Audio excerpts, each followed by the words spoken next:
নির্বাচনী প্রচারে গিয়ে একাধিকবার তৎকালীন তৃণমূল সরকারের স্বাস্থ্য পরিষেবার বেহাল দশার কথা উল্লেখ করেছিলেন সৌরভ শিকদার। আশ্বস্ত করেছিলেন ক্ষমতায় এলে স্বাস্থ্য পরিষেবার উন্নয়ন করবেন, যেমন কথা তেমন কাজ। উত্তর দমদমে নিজের বিধানসভা এলাকায় বিরাটি কলাবাগান হাসপাতাল পরিদর্শন করলেন উত্তর দমদমের বিধায়ক সৌরভ শিকদার। হাসপাতালের পরিকাঠামো, রোগীদের পরিষেবা বিষয়ে খোঁজ নিলেন, কথা বললেন হাসপাতাল সুপারের সঙ্গেও। আগের সরকারের কাটা ছেঁড়ায় বিশ্বাসী নন তিনি, তাই চর্বিত চর্বণ না করে গঠনমূলক সমালোচনাকে প্রাধান্য দিলেন। বললেন, ভুল শুধরে নিতে হবে। কথা দিলেন কলাবাগান হাসপাতালকে নতুন করে সাজাবেন। রোগীদের সঙ্গে কথা বলে তাদের হাতে তুলে দিলেন ফল ও পথ্য। এলাকার হাজার হাজার মানুষের ভরসা এই বিরাটির কলাবাগান হাসপাতাল।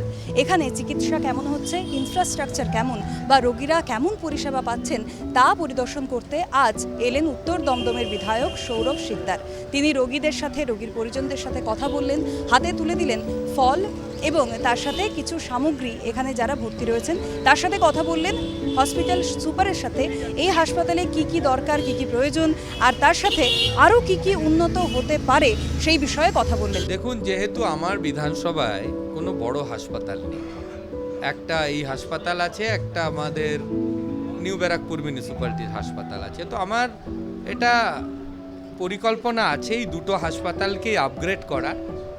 দেখুন, আমি খুব একটা সমালোচনা করার লোক না, আমি একটু গঠনমূলক কাজ করতে ভালোবাসি। যেটা নেই, কেন নেই, এখন তার চর্বিত চর্বণ না করে আমি সুপার ম্যাডামকে বলেছি, এখানে এমআইসি ম্যাডাম আছেন, পুরসভার ডেপুটি চেয়ারম্যান আছেন, সবাইকে বলেছি সবাই মিলে একটা কংক্রিট প্ল্যান তৈরি করা। সেটা আমি মাননীয় মুখ্যমন্ত্রীর কাছে সেটা আমি রাখবো বিষয়টা। উনি সমস্ত বিধায়ককে এলাকার উন্নয়ন কল্পে কী কী দরকার তার একটা প্ল্যান দিতে বলেছে। সবার মধ্যে একটা বড় হাসপাতাল থাকা দরকার, যেহেতু সেটা একটা পরিকল্পনা সাপেক্ষ এবং সময় সাপেক্ষ ব্যাপার। সেই জন্য এই দুটো পৌরসভার হাসপাতালকেই যাতে যতটা সম্ভব আপগ্রেড করা যায় তার জন্যে আমি সেটা কথা বলবো, সেটা কথা বলে যেটা করণীয় সেটা। রোগী পরিষেবা দিতে হাসপাতাল কর্তৃপক্ষ বাধ্য। রোগীরা যেমন তাদের অসুবিধার কথা জানাতেন, আমরাও অনেক সময় অসুবিধার মধ্যে কাজ করতাম, কিন্তু কখনো অভিযোগ জানাতে পারিনি। আজ বিধায়ক আসায় আমরা খুব গর্বিত ও আনন্দিত। বিধায়ককে সমস্যার কথা জানিয়ে হাসপাতাল পরিষেবার মানোন্নয়নের চেষ্টা করবেন বলে জানালেন সুপার।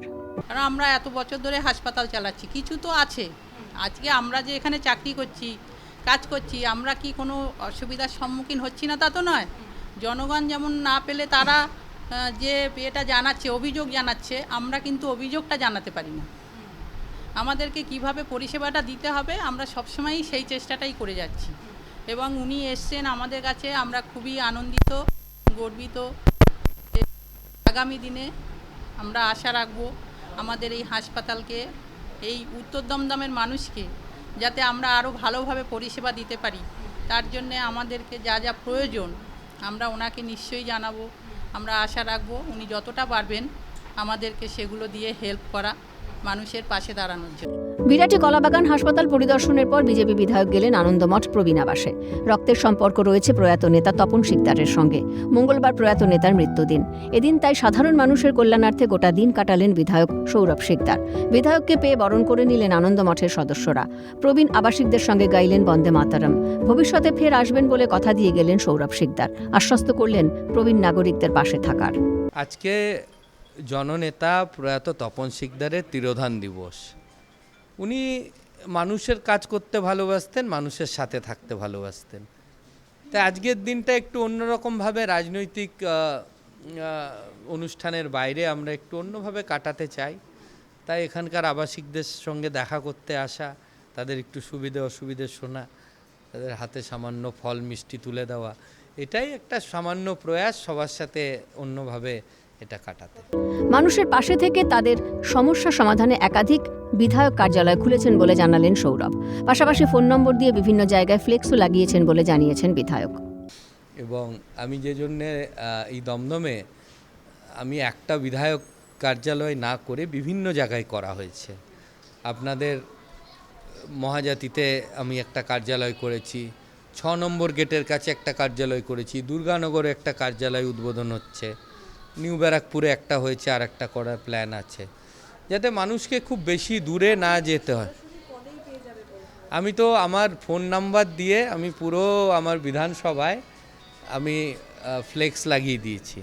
যাতে মানুষ অ্যাটলিস্ট ফোনে আমাকে তাদের সমস্যার কথা জানাতে পারেন। বর্ষায় জল জমা নিয়ে যে সমস্যা হয় তাও দূর করার চেষ্টা করবেন বলে জানিয়েছেন তিনি। আর সবথেকে বড় চ্যালেঞ্জ হচ্ছে বৃষ্টি আসছে, এখানে জমা জল। এই বছরটা হয়তো আমি পুরো সমাধান করতে পারবো না, আমি সেই জন্য ক্ষমা চেয়ে নিয়েছি, কারণ সময় পাইনি। তো এটা কথা দিচ্ছি আগামী বছর থেকে জল জমার সমস্যা থাকবে না। বিধায়ককে পেয়ে খুশি আবাসিকরাও, প্রয়োজনে পাশে থাকবেন বলে আশ্বাসও দিয়েছেন বলে জানিয়েছেন বিধায়ক। উনি এসেছিলেন, এটাতেই আমরা ধন্য।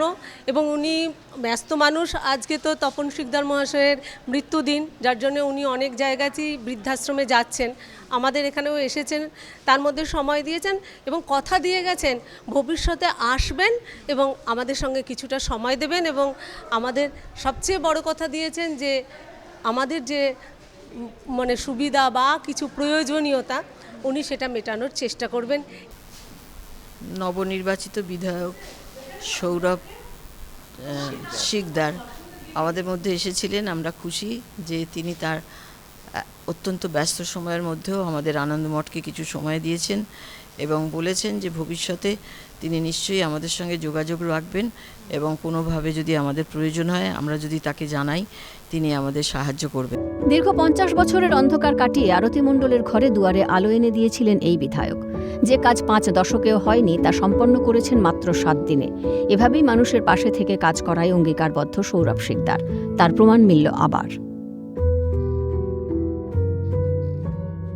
আজ তিনি এই উত্তর দমদম বিধানসভার বিভিন্ন এলাকা, সেখানে বিরাটি কলাবাগানে এবং দেখলাম এই বিরাটির আনন্দমঠ বৃদ্ধাশ্রম, এখানকার বাসিন্দা কিংবা হাসপাতালের রোগীদের সাথে তিনি সময় কাটালেন, তিনি তাদের সুবিধা অসুবিধার কথা জানলেন এবং অবশ্যই প্রতিশ্রুতি দিয়ে গেলেন সমস্ত পাশে থাকবেন। আজকের দিনে সৌরভ শিকদারকে পেয়ে উত্তর দমদম বিধানসভার সাধারণ মানুষ আপ্লুত। রায় সৌম্যদীপ্তের সাথে পায়েল রায়, ক্যালকাটা।